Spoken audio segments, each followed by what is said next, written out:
Welcome, everybody, to the Bible Search and Rescue podcast. Bible Search and Rescue is part of the West Star Institute.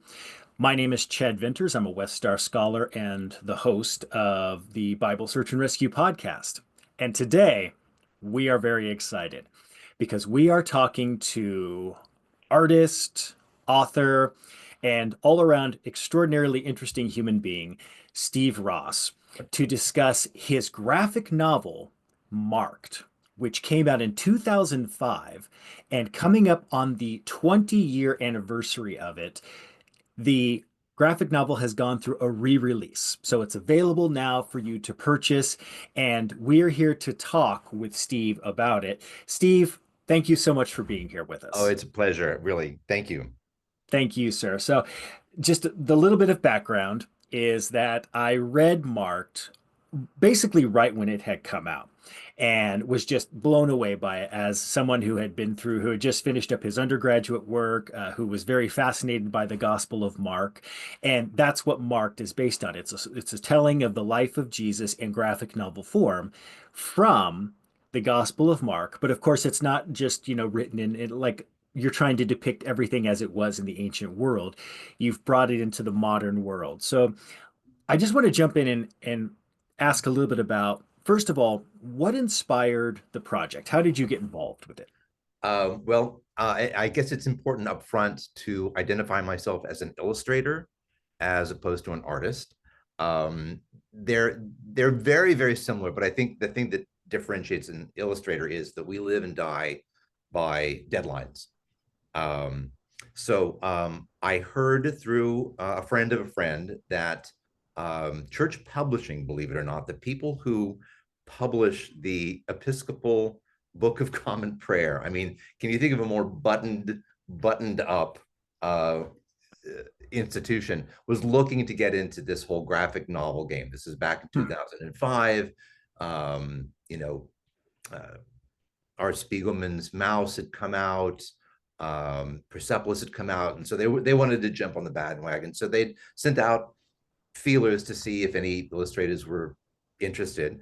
I heard about it, came in with my pitch, and they said, "Okay, we like your work. We've seen some of your portfolio. What would you want to do that's religious?" Well, like most church-going Christians, I'd never actually read the Bible. But I did know from Sunday school years ago that Mark was the shortest gospel. So I'm being, I was purely mercenary. I thought, well, Mark will probably be easiest to do because it's the shortest. So I pitched an idea of doing Mark.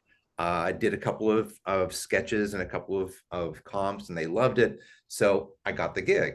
Um, and I thought I really did think it was going to be a smash and grab. I thought this was going to be one of the easiest projects. They even said in the contract we need it in 11 months, which is tough, but I thought it's a 40-minute read. I can do this.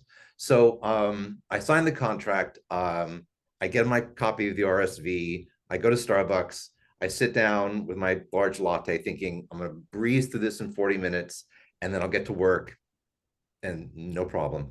Well, as you can probably tell, 40 minutes later, I close my copy and I realize that I'm in a lot of trouble um, because I had no idea how, first of all, how weird it is, um, how transgressive it is. There's no birth story. There's no resurrection. I'm what what kind of Jesus story is this? This is not what I was told. I was told there would be a resurrection. Uh, and what happened is the nightmare of every illustrator is that I got invested. I I realized I cared about this project. Hmm. Um, so I literally shut down other projects. I started turning down work so that I could really focus on this. Um, but honestly, I thought I chose Mark for not the most noble of reasons. I thought it would be easy, and I was Hmm. very, very wrong. And I will say this, there's something that's very evident from reading Marked, which is that your care for the material is really apparent. That's something that stood Right. out to me even at the time. And so you choose Mark because you think, okay, he's the shortest. I got 16 chapters. We're in and you're out. Mhm. Yeah. But obviously, what you get in there is you start critically examining the material.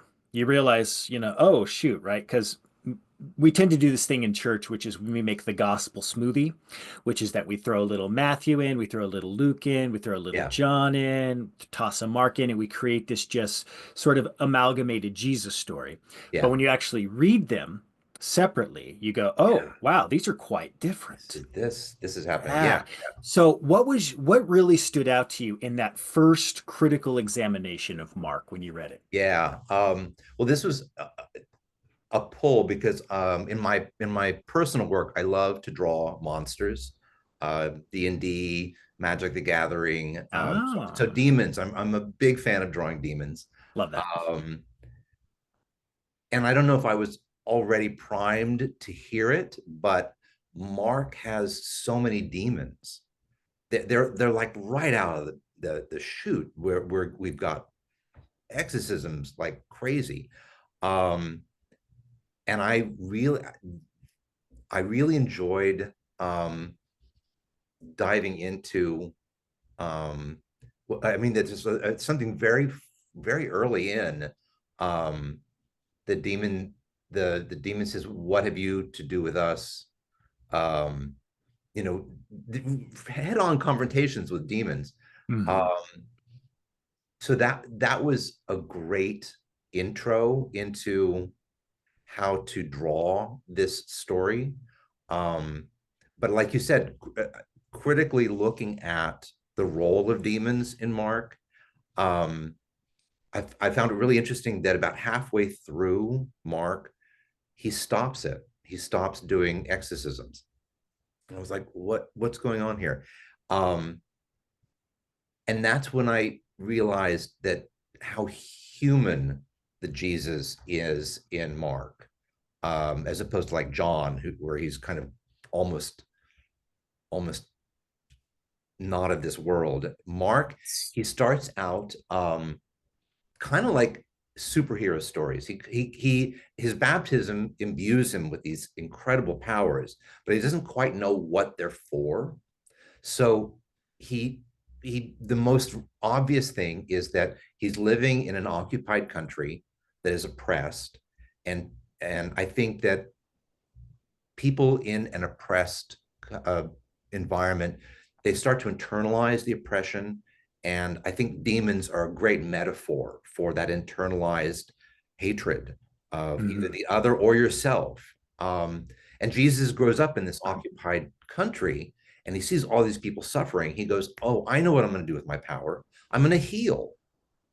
Perfect. Okay, so I'm going to heal this blind guy, this lame guy. This guy's got a demon. This is what I'm going to do for the rest of my life.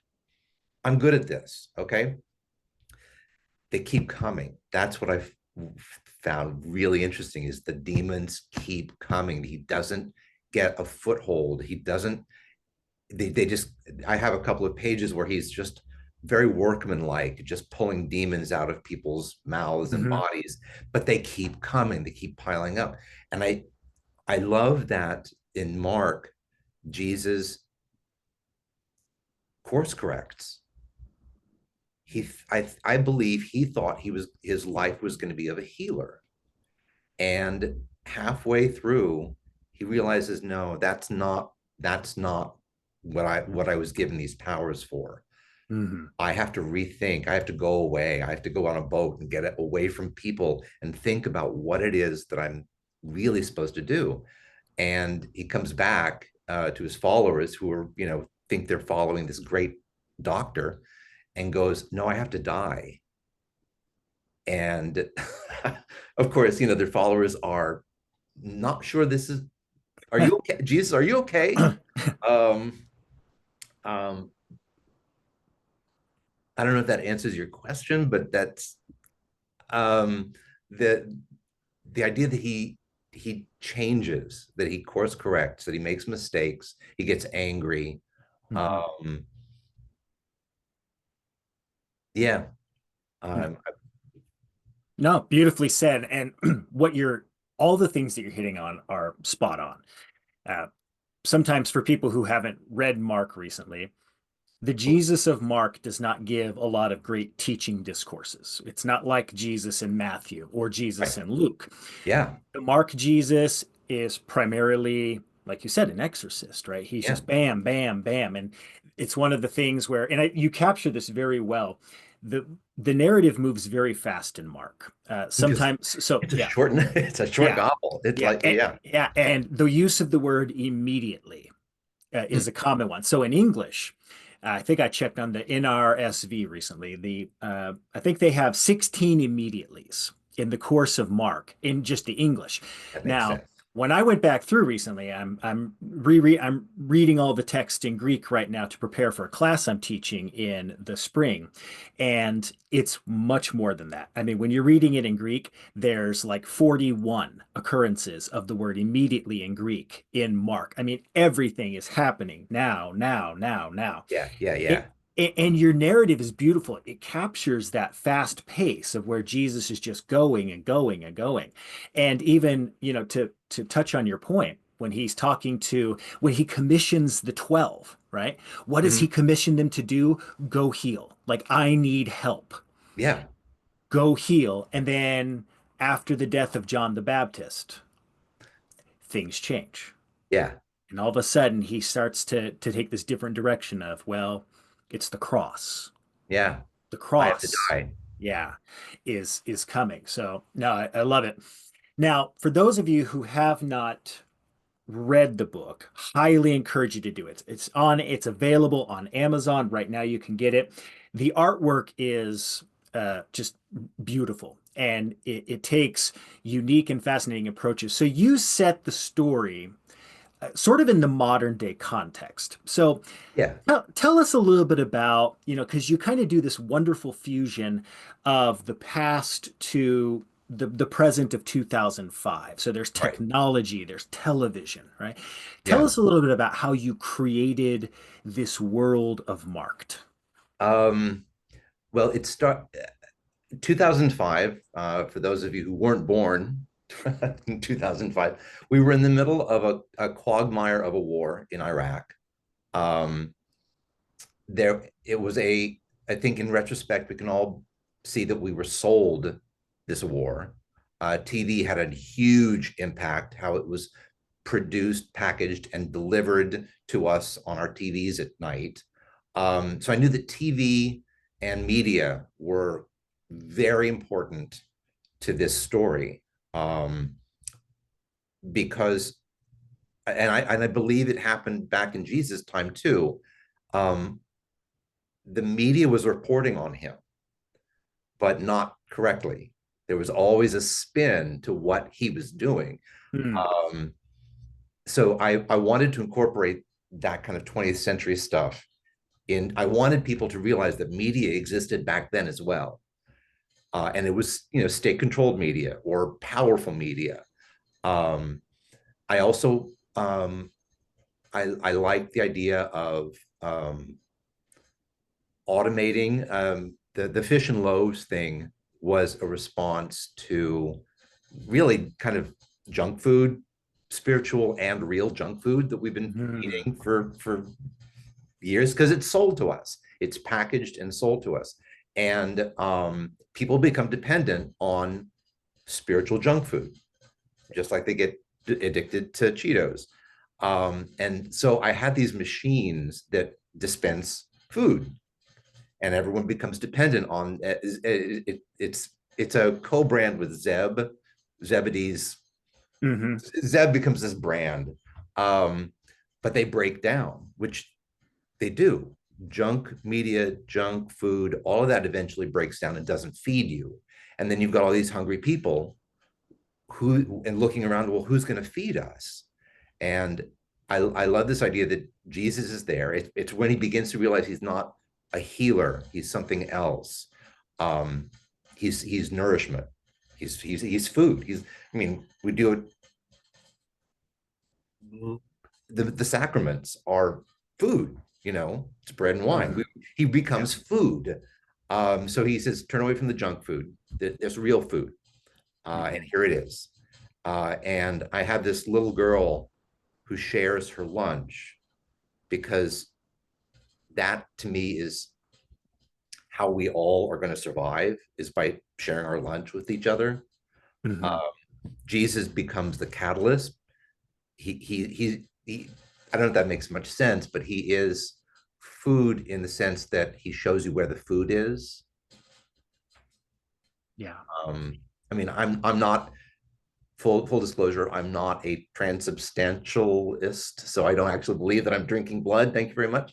But I do believe that the metaphor is incredibly powerful Sure. and valuable. Yeah.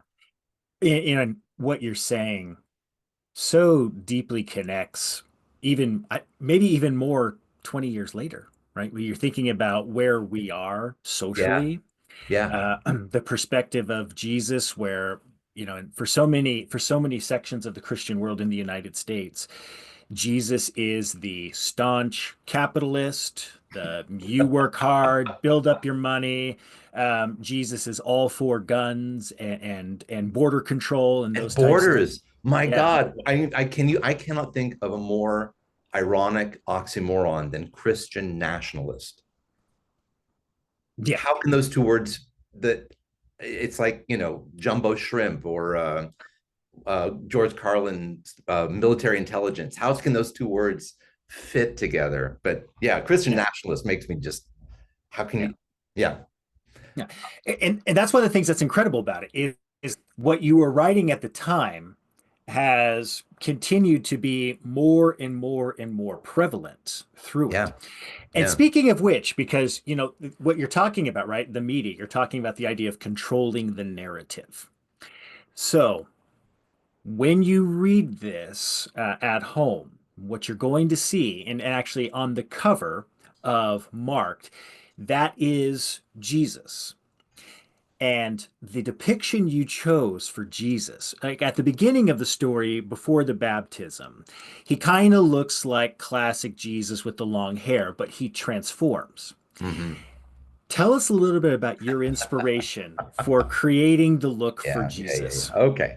Again, I'm probably giving way too much information about myself, but I grew up in Texas in the 60s.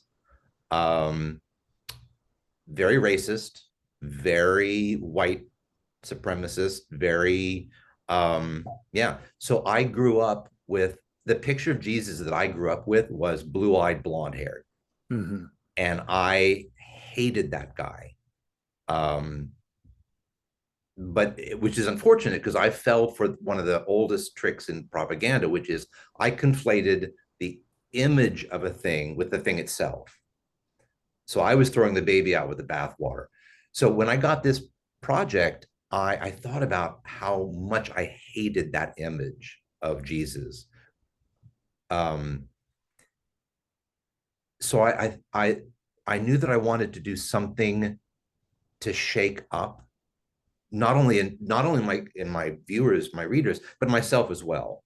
I knew Hmm. that I wanted to fight back with that blue-eyed, blonde-haired icon that I grew up with. So I did a lot of research. This is back before Google was really much. So I went to the library a lot. Uh, What? I know what, and sifted through, God, dozens and dozens of, you know, white bearded guys in Greek togas. And I finally came across a British sculptor named Mark Wallinger, I believe, who did a depiction of Jesus. There's a project in Trafalgar Square called the Fifth Plinth Project, where they'll get a sculptor to put a sculpture on this empty plinth facing Trafalgar Square, facing the citadel of power, and it's this heartbreaking depiction of Jesus. No long hair, no beard. Um, the features are probably not Caucasian, but the figure is all in white plaster, and Hmm. um, it's that liminal space between human and divine. Um, Not really sure what. um, race. It becomes the other. Um, and I mean, I believe that if Jesus were with us today, we wouldn't recognize him. He's not media packageable. Hmm. Um, so I wanted to get an image that bothered people. Um, so yeah, he comes across first. We meet him as a carpenter, long hair, beard. He hears about John. He goes to John, not really sure why. Again, he's it's sort of like a superhero. Um, he gets these powers, not really sure why he was picked, but he was, and he has these powers now. He gets baptized, but what do I do with it?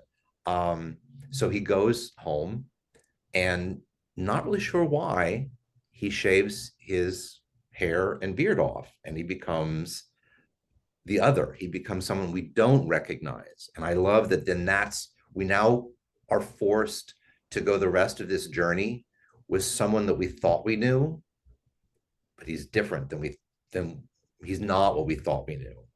Yeah. He's always surprised. He's always surprising. Hmm. And if I just trod a well-worn path of that blue-eyed blonde Jesus, how boring. Yeah. He's not boring. He's surprising and dangerous.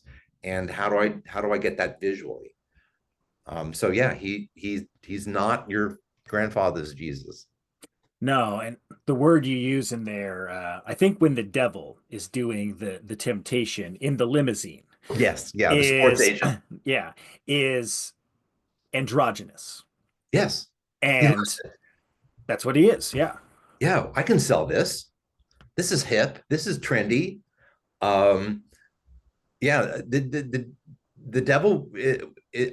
I portray the devil. We never actually see him, but you're right. He shows up in this stretch limo.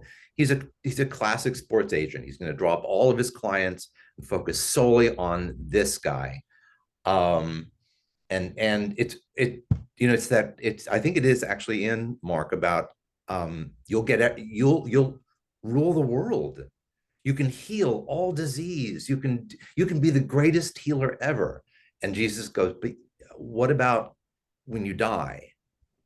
And the devil goes, oh well, kid, that's mine. I get to keep that one. Hmm. And Jesus goes, oh, okay, no, I don't think this is going to work. And he says no. Um, yeah, Yeah.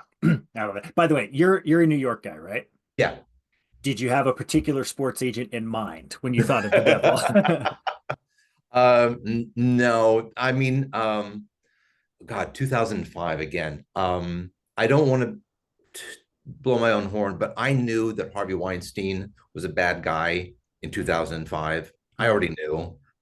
So he was kind of the model to me of, Oh, interesting. oh, don't make that, don't sign that contract. Oh, don't. Oh, okay, yeah.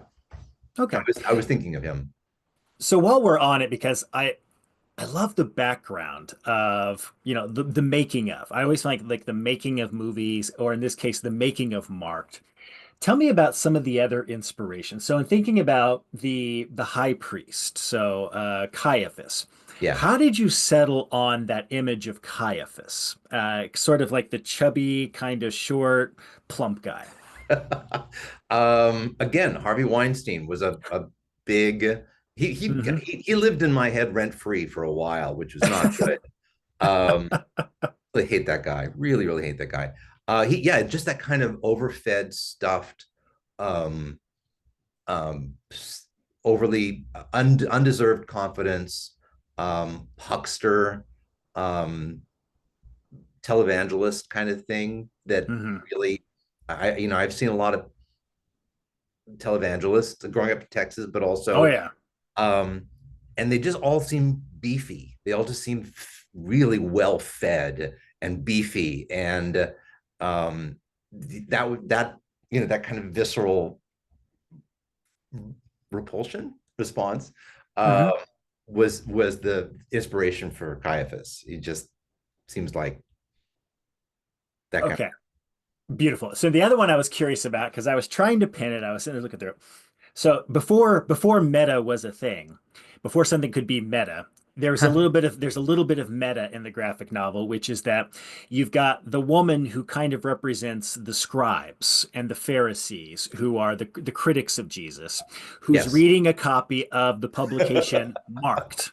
And it's Yeah. got the same cover. So she's Yes. reading Marked in Marked. So, all this whole meta thing It's going. Margaret Thatcher, by the way. That's who that is. Yeah. That's what I was wondering about. Yeah, because I was looking at because it kind of came across as being sort of that 80s moral majority outraged reading the media stuff. And I was like, I don't know. And it does kind of look like Margaret Thatcher. So I was wondering if, yeah, if it, Yeah, I kind of was getting ahead of my hope that this book would upset people.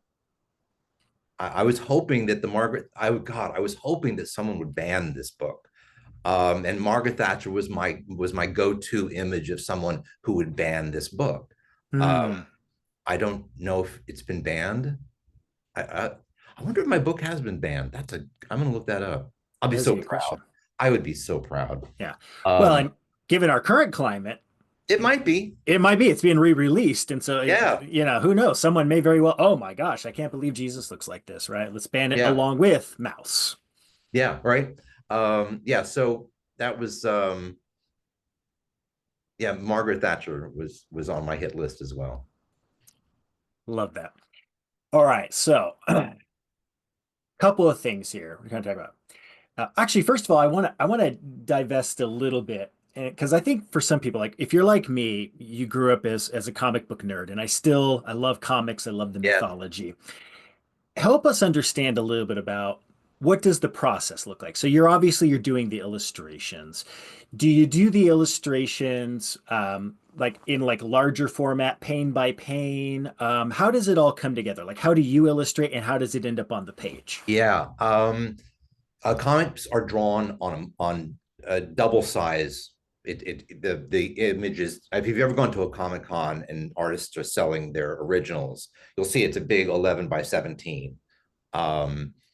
And for me, I did a lot of sketching away in sketchbooks, going to coffee shops and sketching people, um, and then coming back. And luckily, Photoshop is thank God for Photoshop. Scan all these sketches and then start to kind of compose the the page. Then you print it in blue line because blue line doesn't photograph. And then Hmm. I either pencil it and then ink it or just go right to inking on top of the blue line. Hmm. So that's kind of standard comic book to this day. A lot of comics are now all digital. Yeah. Um, 2005, it was black ink and quill pens and old school. Yeah. So we're going to circle back to that because you mentioned you have original artwork Yeah, still. So yeah, we'll come back to that. So a couple of more things here. Getting towards the end of the story, we come to the decision between Jesus and Barabbas. And as I'm looking at this, I'm noticing so you've got androgynous Jesus who has been blindfolded. It's kind of a fascinating artistic choice. So you've got blindfolded Jesus. and beat up. He looks like hell. It looks like hell. And then you've got Barabbas. But Barabbas looks basically just like the classic depiction of Jesus. And really, he looks like Jesus at the beginning of the story. Mm-hmm. What's the message there? Um, I I'm very I was and am very aware of the power of an image. Um, they've done research and they where they have a voice saying news, giving a news report, and then the video reel is of something completely different. Like Harvey Weinstein has been convicted on all of these. That's the vocal, and the image is of him, accepting an Academy Award. Yeah. Afterwards, if you ask someone if they saw that news report what it was about, they're going to say, "Oh, it was about him accepting an Academy Award." The visual, the way our brains work, visuals get in way faster than audio, text, anything. So with Barabbas, because it's sort of a reality show. The way the way Barabbas was released was definitely a reality show. He gave it to the people. Let the people decide. How democratic does that sound? Well, it's not, because if you manipulate images, you're manipulating the people, and the people will go with the image that makes them feel the best. Getting back kind of meta, we love this idea of sweet, gentle, lamb hugging, long haired Jesus.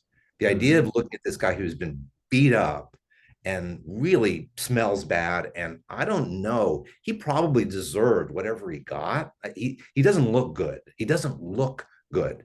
Barabbas, on the other hand, okay, maybe he murders, I don't know, but he looks, let's give him another chance. We don't want to ruin his life. So Hmm. the visual wins.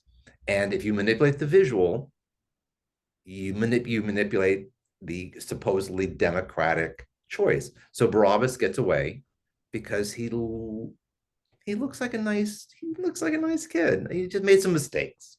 Hmm. Jesus is a mess. We don't want anything to do with him. It's that image. It's the Hmm.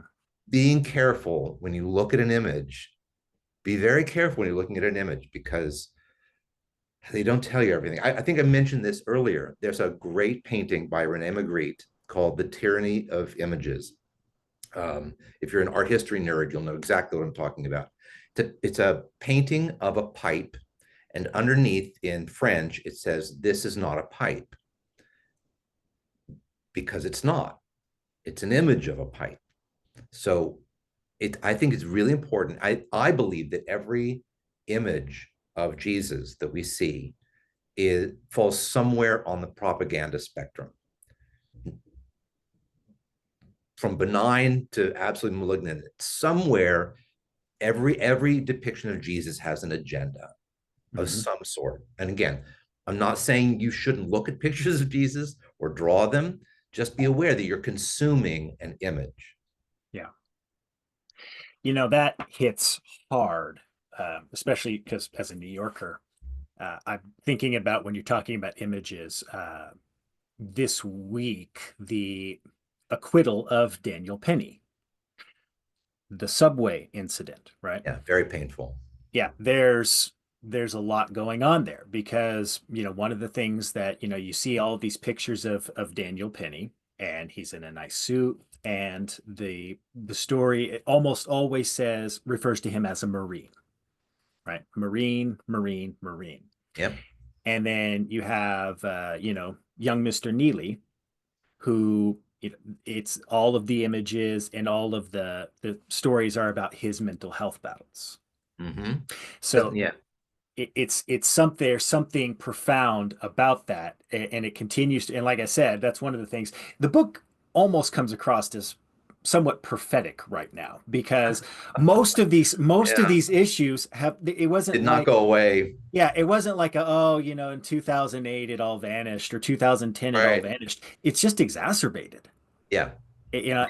And so how very timely to re-release it. And by the way, I hope it gets banned in several school districts, just Thank you. just Let's put because it I out there. can. Everyone listening to this, please, no, don't call your library and ban it. But man, I would love, if it does get banned, can one Yeah, of your listeners tell me? Because that would make my day. That really yeah. would. No, and there's definitely some things in there that I could see that happening, especially right now. Yeah. All right, so the last question I want to ask you at the end of the story. So we have the empty tomb, as you very astutely pointed out, and people have commonly missed. There is no resurrection appearance in Mark. Yeah. Many people are familiar with what we would know as the extended ending, which is that a scribe later on down the road went in and added on to Mark Yeah. some little bits and pieces. But the last thing we actually see in Mark is in 16:8, where the women are fleeing and they say nothing, for they were afraid. That's the end of the story, the most anticlimactic story. It's a great ending. It's a M. Night Yeah, Shyamalan kind of like, what did I yeah. just watch? Yeah, Yeah. yeah. And it's especially confusing because if they said nothing to anyone, how do we have this document? But Yeah. I digress. But in Mark, we don't get the word angel. We have young man or Hmm. man who's at the tomb and tells them. Yeah.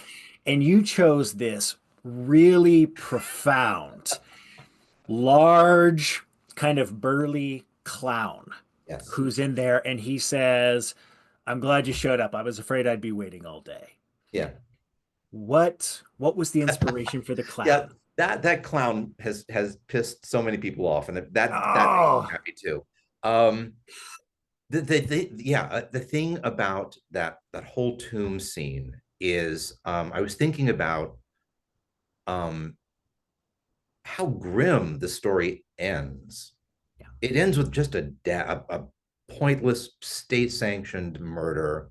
Mom has to pack up his suit to maybe bury him in. We don't know. She goes to this borrowed tomb, um, and I have an image of the tomb where it's broken into, but two of the women who are there, um, say probably my favorite line in the whole book, which is, she goes, "What happened here? The tomb is broken. Who broke into this tomb?" And the women say, "No, you don't understand. No one broke in. Something broke out." And that's a line from a horror movie, right? That's classic. Oh, something broke out. Um, so this whole idea, the tone is so horror movie. There's something really wrong here. Um, but if you go to church on Easter morning, it's supposed to be this joyful, exuberant celebration, but it's actually really terrifying. So I thought, okay, what is supposedly joyful and happy and celebratory, but is actually really terrifying? And it took me about 30 seconds to go, oh yeah, clowns. Yeah, that they're wrong. So I thought, okay, well, that's a stretch. Okay, but stay with me.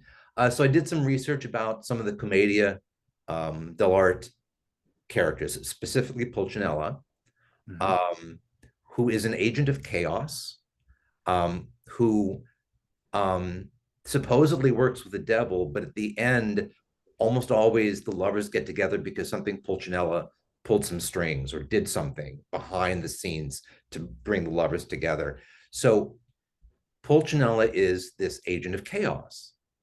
And I thought, yeah, at the end of Mark, not the other gospels, but at the end of Mark, we're left with this statement that everything you know is wrong. You everything you've been taught about death, about um, sacrifice, about friendship, about love is wrong. Here's and I'm not gonna tell you what the truth is. But the clown does fold up the shroud like a flag and gives it to a grieving mother, and then they walk out of the tomb, and there is this, um, all through the book, there have been these crows following Jesus, as harbingers of the devil. The last page of the book is all of these dead birds with a sunflower growing out.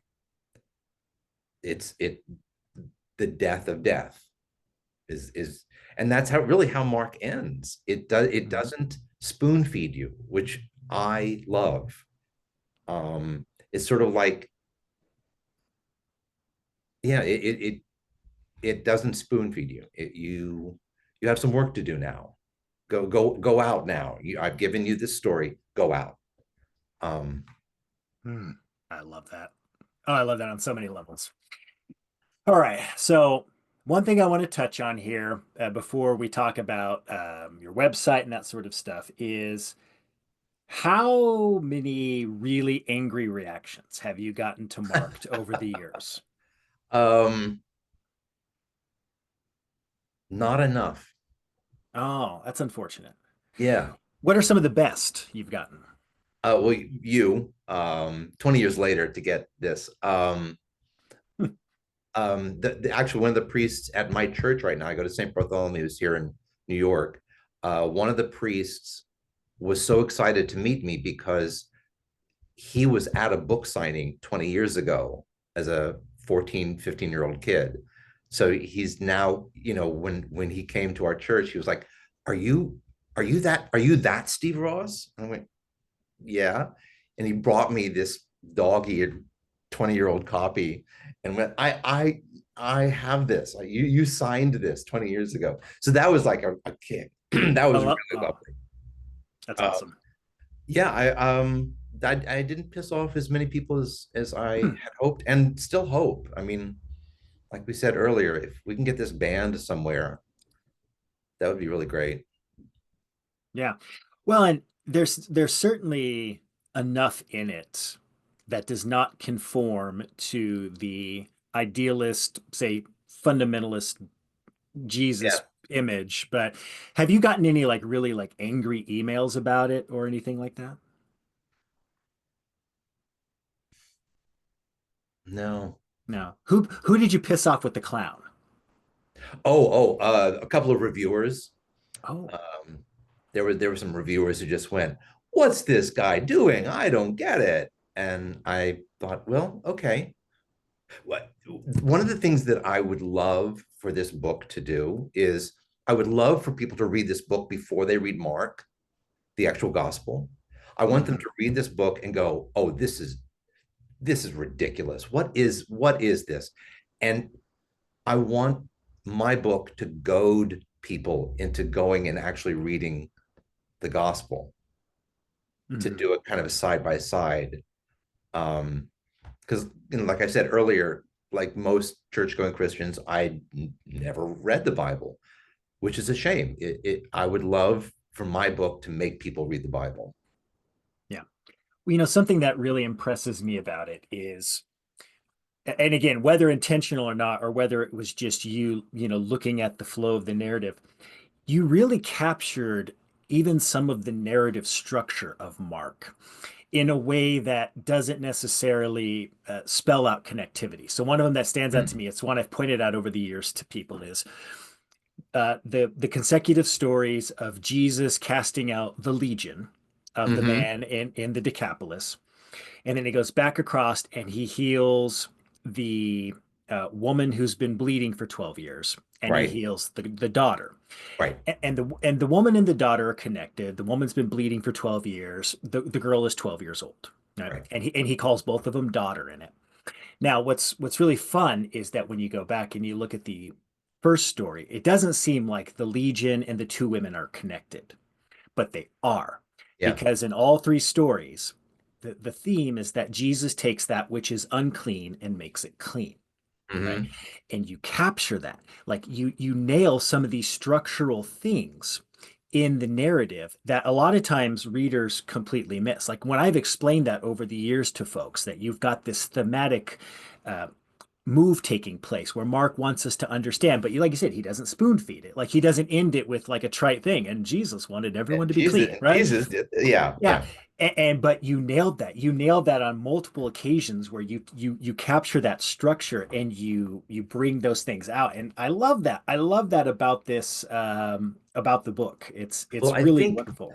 if I understand the history of Mark, it was written 70, like almost a generation after the events. So it's Mhm. definitely an oral story that has been passed down, and someone finally goes, we should really probably write this down. Mhm. So I had this image of this, 95-year-old guy on his deathbed going, "Oh, wait, and then wait, this happened. And oh, wait, did I tell you about the little girl? Wait, okay. Oh, I'm tired. Okay, there was and just this kind of Salieri Mozart moment where there's some young scribe desperately trying to hear what happened next. Okay, and they write it down as faithfully as possible, but it definitely sounds like, if not a deathbed story, definitely someone recollecting and Mhm. going, "Oh yeah, wait, did I tell you that this happens before that?" Okay, yeah. And also, you're right. There's a lot of cinematic jump cuts. One of my favorites is at the very beginning, after Jesus shaves off all the hair and becomes unrecognizable. The very next page, he's in the desert. There's no transition. Nope. He goes boop, and now he's in the desert and he's being tempted. Yep. And I love that because it's like, keep up, guys. I'm not going to slow down for you. We got a story to tell, and we got to come in under 90 minutes, like a movie. Producers are saying we got to cut 10 minutes off of this movie. So there it is. We're not going to have him trudge to the desert. He's just going to wind up there. Yeah. And again, something else that you brilliantly captured, because in Mark, that verb that is used to describe, because it just goes from baptism to the temptation. And by the way, the temptation is 2 verses, right? He goes out there. There's no details. There's no great Nope, there he showdown. is. It's just we don't even know what happened. He just went Yeah, in. He was tempted. The wild beast came. But that verb is is very forceful. That the spirit basically like threw him yeah, into the desert, and that's what you capture, right? The spirit picks him up as the dove from the baptism, and right, you're in the yeah. desert. All And it's right, this buddy. monstrous dove. Yes. It's this gaiju kind of monster that it's not this cute little dove. No. It's a raptor. I mean, it's a again, it's a dangerous animal. One of the things I love about that baptism scene um is kind of jokey, but Jesus can't swim. He doesn't know how to swim. So baptism is actually potentially deadly. It's potentially fatal. And I thought, yeah, baptism is actually, would we so gleefully have our 1 year olds baptized if we had to sign a waiver that said, okay, usually everything goes fine, but there's a chance your child will die. Are you Hmm. still good? Everybody's gonna go, no, I'm walking away from this. This doesn't sound like I want a sure thing. I don't want my child to suffer. I don't want any danger. And Yeah. baptism is the opposite of that. You're Hmm. saying you're going to join a group of people who are going to push against the status quo. They're going to push against power. They're going to that's what you're signing your kid up for. Yeah. You really want to do that? You Hmm. sure? Okay. Yeah. And would we go out into the desert for this random guy who's out there? Because it kind of looks like a cult. Oh, absolutely. It's Yeah. nuts. Yeah. Yeah. I have a scene where they're all having dinner together, and it's the most motley crew of Yes, it is. misfits and degenerates and sex workers and just a really messed up group of people. And yeah, Absolutely. All right. So you have a website yeah, that has artwork on it. Kind of shows your portfolio. But yeah, if someone wants to buy your original artwork, they can do that as well. yeah. Email me. Yeah. Okay. So what's your website? StephenTracyRoss.com. STEVENTRACYROSS. Dot But com. again, the website is mostly for like art directors. It's my portfolio to get illustration work. Um, I'm a terrible capitalist, so um, the like a lot of comic artists, I have just I have tons of inventory, and I'm like, oh yeah, I guess I could sell that. All right. So yeah, if someone wants to buy it, absolutely give me go to my website. My phone number's there, my email's there. Yeah, reach out. Awesome. Now, Marked is already out, correct? The re-release is Yes. out. Yes. Awesome. So, other than Amazon, is there any other place they can get it? Church Publishing, actually the buttoned up organization that sells uh prayer books. Yeah, they have it. But Amazon's a great spot because I get nice numbers if people buy it off of Amazon. Awesome. And they did a re-release of your other graphic novel, which is Blinded, correct? Yes. Yeah, which is about Paul. We can do another podcast someday about that one. I would love Um, to. uh, I guess the elevator pitch for Paul was, um, what if we all just admit that Paul was kind of a jerk? Um, he was the smartest guy in the room, college educated. Um, but what if the challenge with Paul, I think, is how do you separate the message from the messenger? Mhm.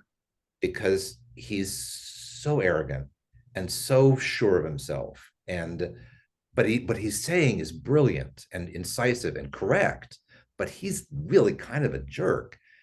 How the task for us reading Paul is, how do we separate that?